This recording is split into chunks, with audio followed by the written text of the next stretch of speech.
Hello, this is 1 week of my journey at kakatapos ko lang magtuloy-tuloy basketball.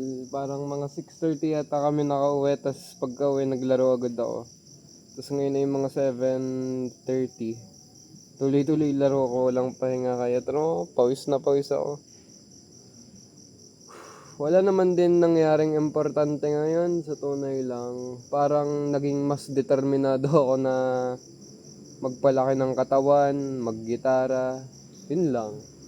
Kasi kanina nakadalawa akong set sa katawan ko, tapos nag-stretch ako, tumalon-talon kahit sakit pa yung pasa ko dito sa aking left thigh at yung aking dito sa may hindi naman to ako basta sa may part ng paa masakit. At wala, naging mas determinado ako ngayon dahil may na-realize ako na dapat mas nilalaksan ko lalo kesa sa madedrain lang ako. E di kailangan ko din labanan yung pagka-drain ko para mas makagawa ako ng activities para ma-distract sarili ko. E di yun ang ginawa ko ngayon. I distracted myself by pushing myself or pushing my limits, which is very tiring. Kasi pinagod ko katawan ko. Pinagod ko na naman katawan ko pag uwi. Tapos may pa ako kanina.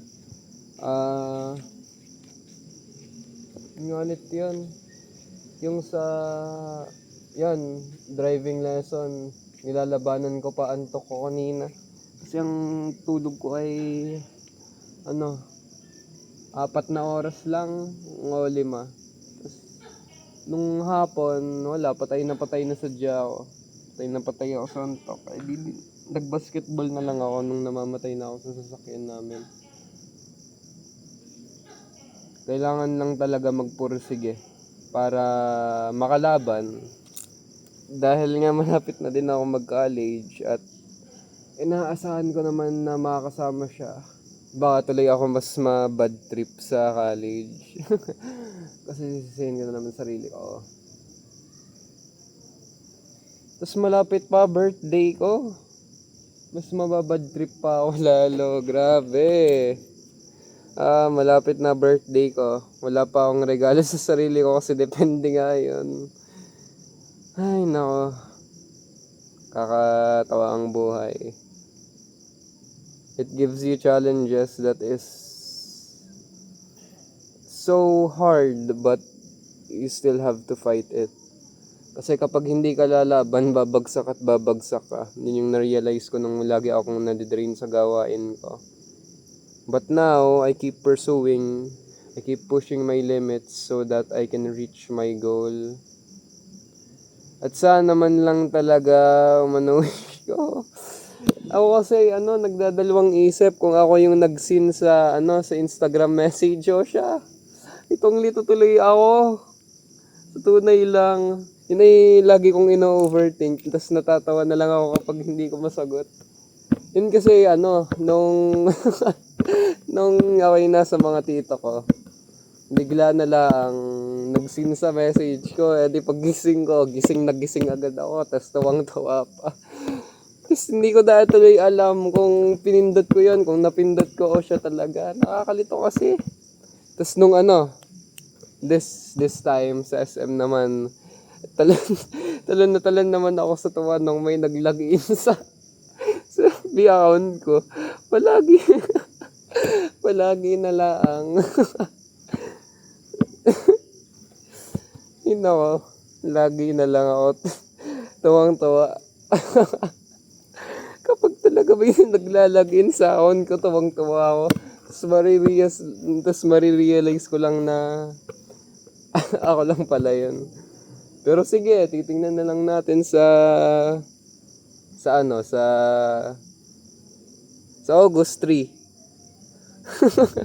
Magkakatinginan or titingnan lang natin kung magiging tunay nga o hindi.